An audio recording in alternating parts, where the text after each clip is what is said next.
I want to take the time now to introduce someone that I've been talking to for a little while now, Dr. Nyasha Grayman. She's the founder of Wisdom Counseling. Dr. Grayman is a certified grief professional and trauma professional and has more than 20 years of clinical experience working with African Americans in a variety of settings in New York and Delaware. She is also an American Psychological Association Society for the Psychological Study of Social Issues award-winning course designer, and for the Teaching of Psychology published course designer, a Teaching Excellence Award nominee, an endowed professorship awardee, an associate professor of psychology and African studies, and former co-director of the African Studies program at a Baltimore, Maryland area college. I just want to know, when do you ever take a nap, doctor? She continues to teach and conduct research on the intersections of Black psychology and well-being. She has some really great words to share with us, some experiences. So please welcome Dr. Nyasha Grayman.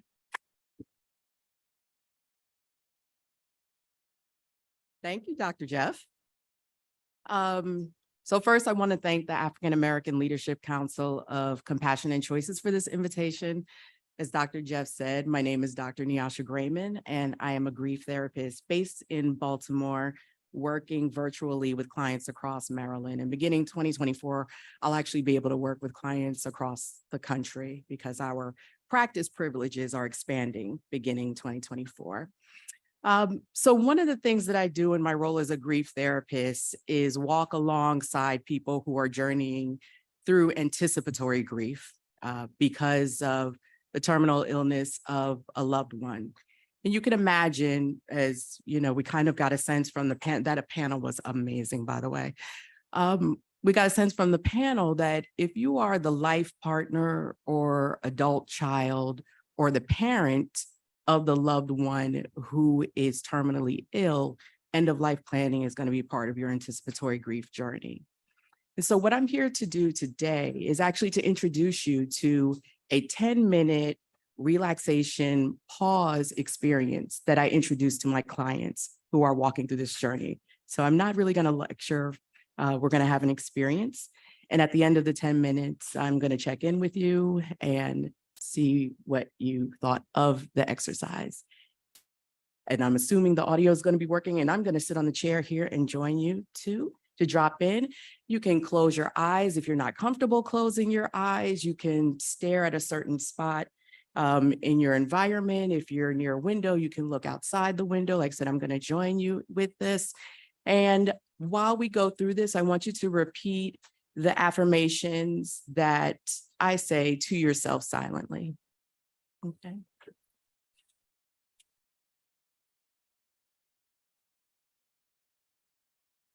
Begin allowing in the solutions and answers you have been asking for. Take a moment to begin to relax your body and mind with deep breaths through the nose that completely fill your lungs and belly, and that are then slowly released through your nose.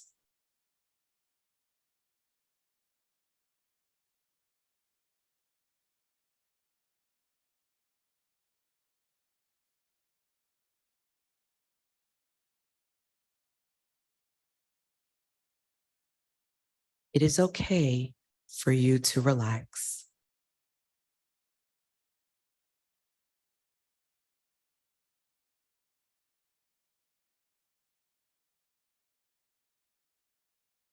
It is okay for you to chill out.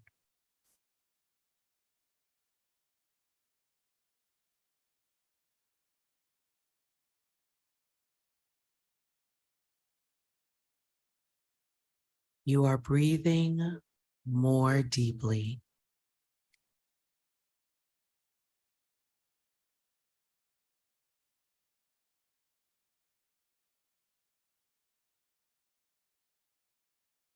You are allowing yourself to let go of the thoughts that are keeping you stuck.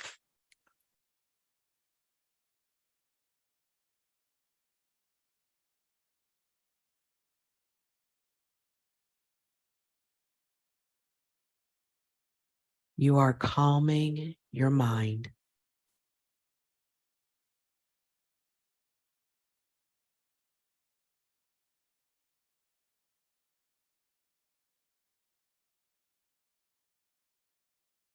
You are releasing your thoughts.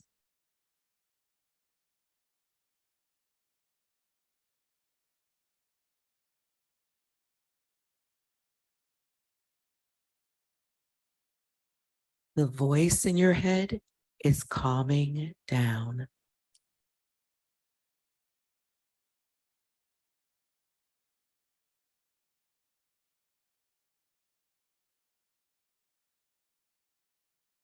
The voice in your head is getting quiet.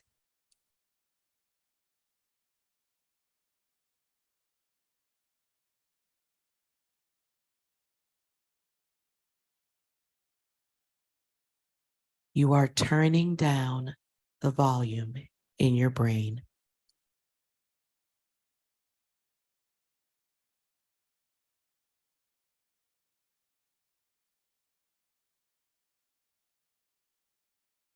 You are letting go of trying to figure it all out.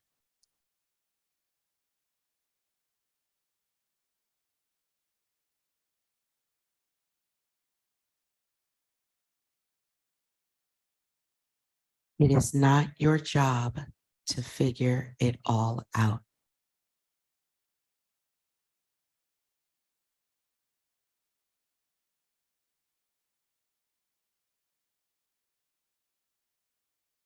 You are allowing the solutions to come to you.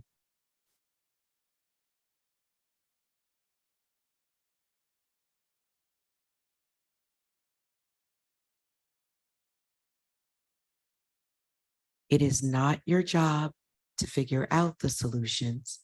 It is your job to let the inspiration come to you.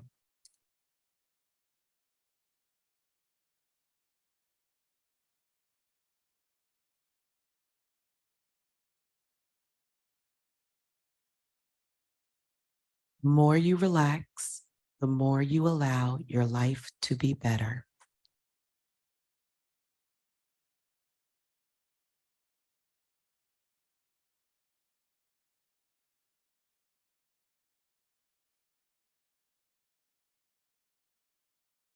You are now allowing the feeling of calmness to wash over your body and mind.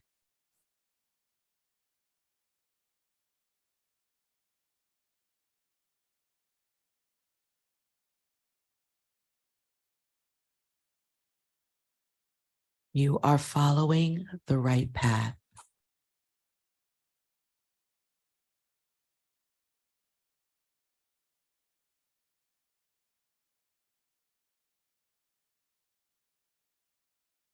You will get the answers that you seek.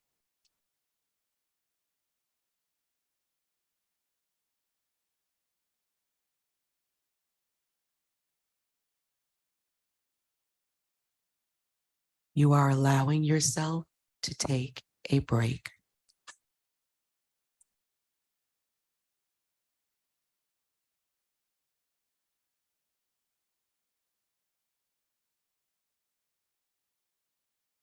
It is okay to allow yourself to take a break.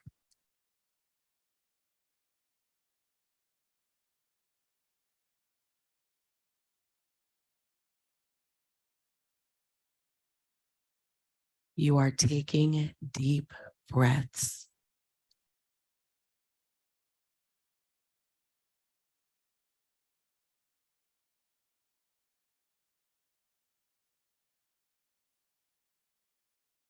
You are calming your mind.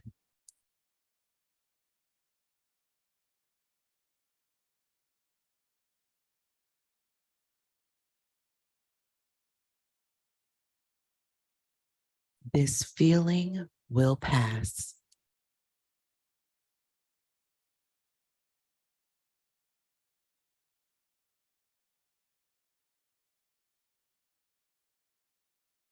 Your mind is getting calmer.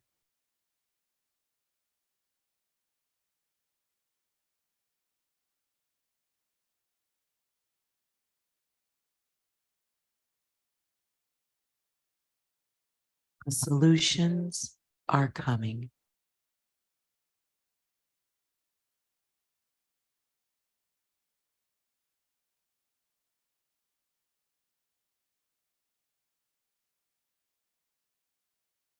Every problem has a solution.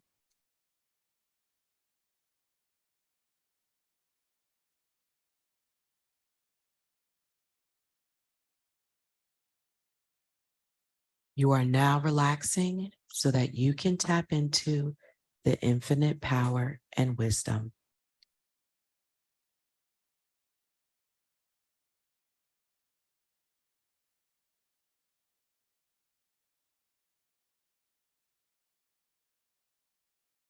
You are unconditionally loved.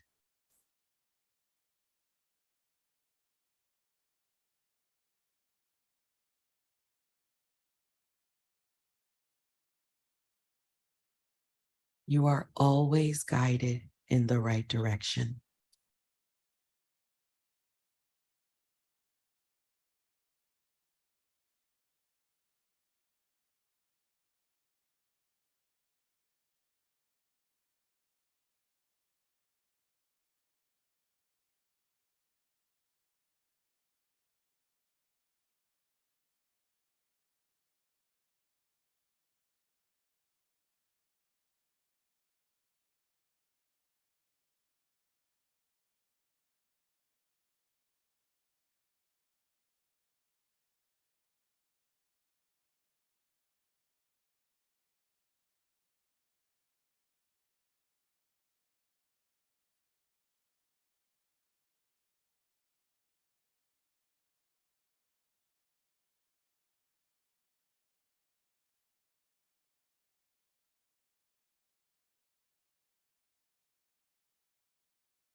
Before opening your eyes,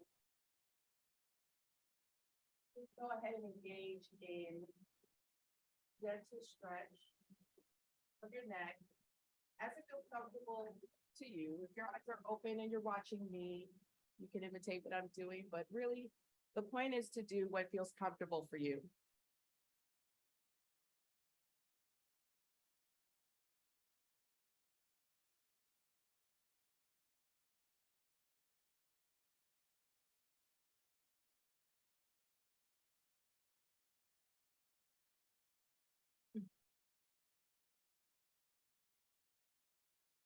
Then what I'm doing now is called the goddess stretch.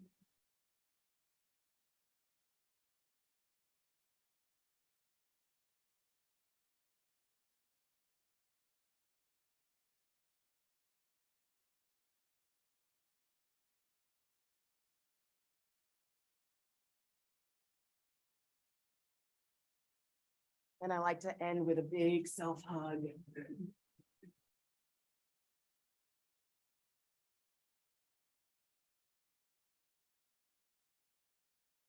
And a butterfly caress.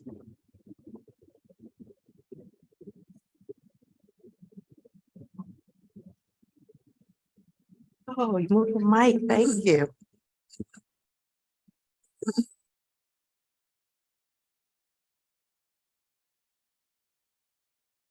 So again, when clients come to see me experiencing anticipatory grief, they're experiencing a lot of overwhelm and anxiety around the decision-making process. And that is an exercise that I might introduce to them, and we'll experiment.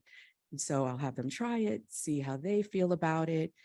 If they want to do something a little different, we tweak it. I customize the audio guided meditations for clients, and they can have them readily accessible. And it is something that they enjoy and appreciate. Like I said, just that 10-minute pause can help us to reset our mind. And so I just want to check in and see what you all felt about the experience, both in the room and then online. It was wonderful. It was almost like instead of wandering all over the place, because when I try to meditate on my own, I start thinking about, I gotta do, I gotta do this before 7. I gotta do whatever. But with your guiding it, it was like, I'm just doing what I'm supposed to do, what I'm being told to do. And I am relaxing, but the best time I have to do my meditation is when I'm going to bed and I turn it on. It goes off. I don't stay awake until it goes off. But at least that's a time when I'm not constantly saying, I got to do this, I got to do that, and trying to move from one to the other. Love that. Thank you.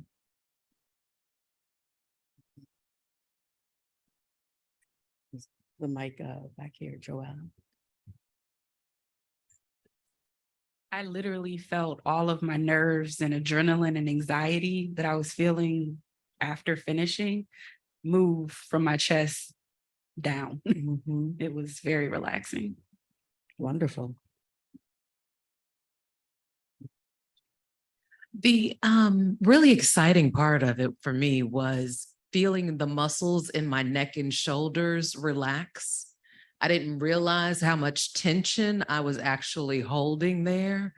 And your guided meditation actually, in a way, I think it gives us a great example of why this work has to be holistic, because we embody a lot of the trauma and grief and struggle that we've been through. So thank you kindly. Thank you.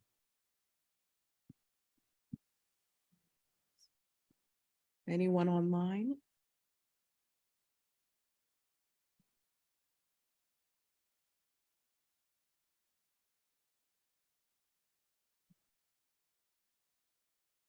We do have a question from online. It says, how do you reconcile the tension between traditional New Age methodologies, meditation, and Christian beliefs in African-American populations?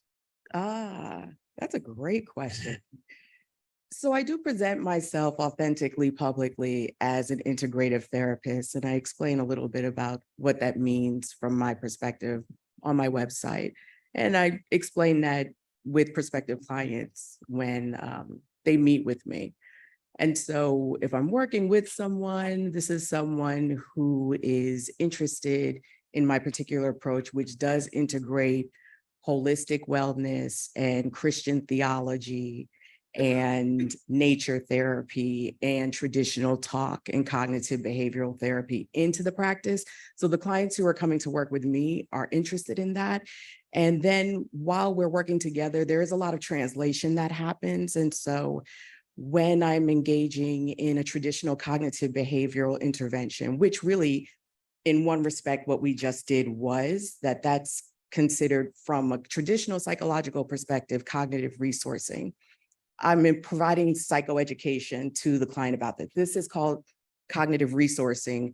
We also traditionally in the Black church tradition have our own indigenous form of cognitive resourcing when we're reading scripture. And so that becomes part of the practice as well. And so I am doing that educational translation, but again, it's with clients who are interested in that integrated translation. Mm-hmm. That is a great question. Thank you. That it? Okay. Well, that's Dr. Jeff, are you back? Okay. So thank you. Thank you, everyone. Thank you.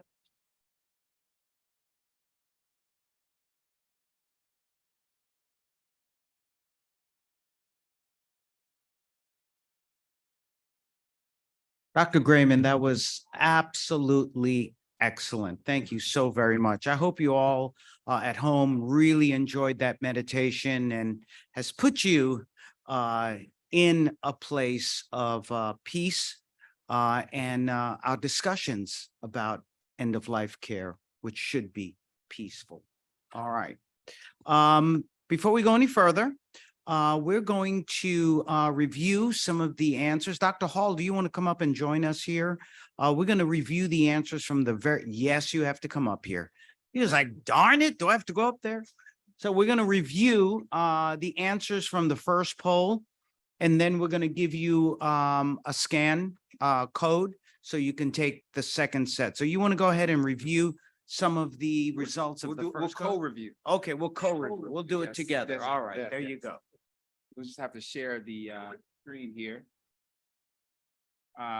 Okay, so one of the things that we asked in the first panel, our first poll was, how people felt in terms of, were they familiar with end of life planning, So basically what we see is in that first one is, not that much familiar, not at all, like they don't know anything, 2 people.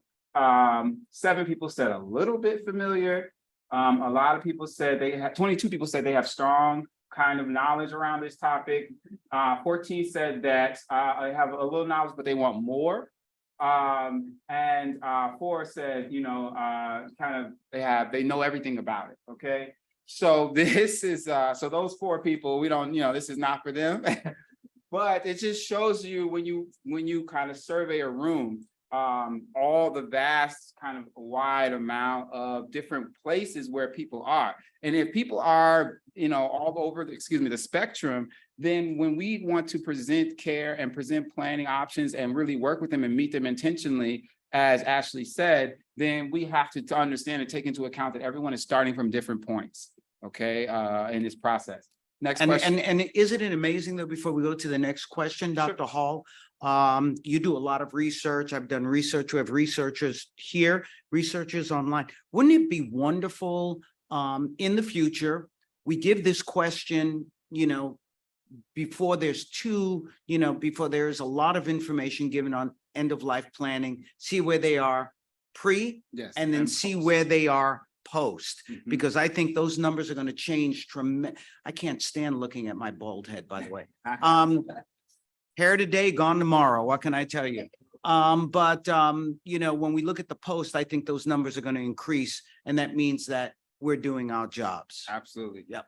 If we go to, thank you, I think that's an excellent point. And if the next question, and we will see some of that in the next poll. In the next question, what would you want to eat on your last days? Who would you share it with? So we have 42 responses. We have steak and potato, my husband and children, desserts, my daughter and husband. I might fast, which is something that people don't think about, right? A very spiritual kind of tradition. People fast to get closer to a higher spiritual space. And so fasting, that's one I don't usually see, but that's why people do it, with spiritual intentions and kind of cleanse their body, if you will, at that time.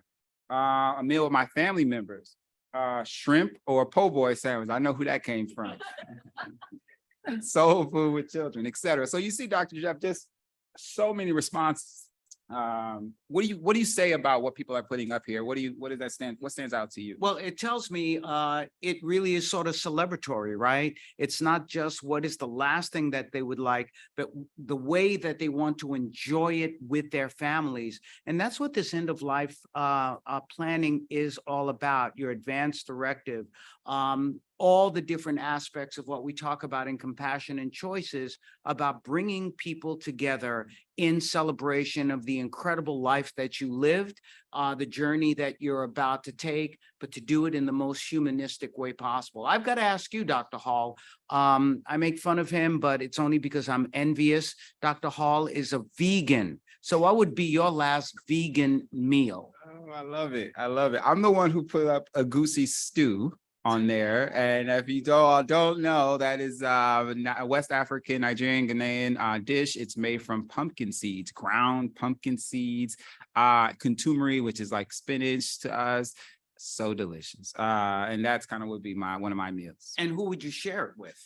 Oh, well, my children, of course. And we would eat it with fufu and eat it with our hands. That's the most important part, to connect with the food. Amazing. Yeah. Next question, please. Excellent question, Dr. Jeff. For you, we're going to start with you for this question. what music would you want to listen to and why? Wow. Probably Ahmad Jamal, who I had the pleasure of meeting at the Blue Note, and who actually dedicated Poinciana to me in the audience. I thought I was going to die right there in the audience when that happened. Incredible artist who now has passed peacefully with his family. So that would be I just love jazz. It's the soundtrack of my life, you know, and I know so many people would want to play very special music right before they transition. How about you? I love that answer. And one of the artists I love is Same Thing Soweto, which is a South African. Oh, you're familiar. Okay. Absolutely. Look at that. Yeah, I South may not be a vegan, but that I know. Yes.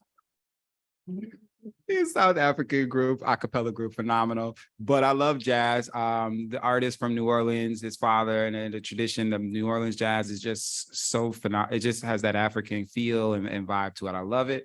Our guest also talked about bossa nova, Oh, yeah. Donny Hathaway, praise and worship music, Earth, Wind, and Fire. Who knows a little good Earth, Wind, and Fire song, right? Agun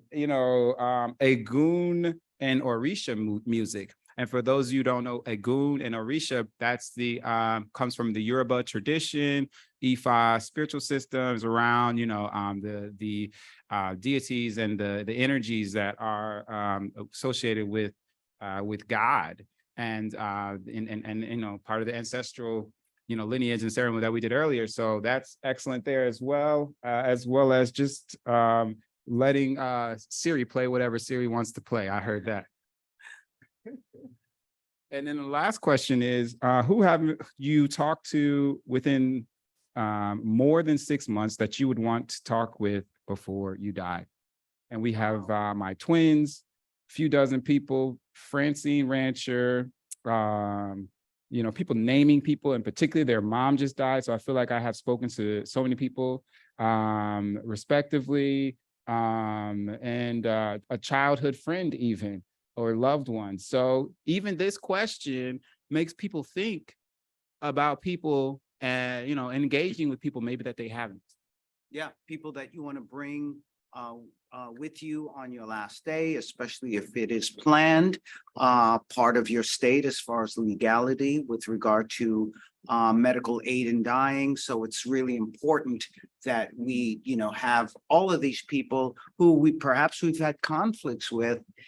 Now is the time, of course, to actually to heal those relationships. You don't want to cross over, with issues going on in your life, right? Yes, absolutely. Thank you for that. All So right. thank you, Dr. Jeff. Thank you to all those who took the first poll. We're going to do a second poll right now, actually. So those who are virtually, you can join. Those are remote who can do it right now. You're like, I didn't get a chance to do it. Well, here you go. Those who are here in person, you can also do it. We're going to leave this up for a couple minutes, and then we're also going to share the link in the chat so that you can do it. If you don't have a QR code, you can participate that way as well. Thank you, Dr. Jeff. This is great. Absolutely. And we really want to hear your voices at home, as well as those here joining us in person. But really take the poll. And guess what? You see, it's fun. And not only is it fun, but it's interactive. And we get to talk about it. And most importantly, it gets you thinking about your end of life care and the things that you need to do, that you may be doing, that you should think about. So, this is really putting action behind our words and intention.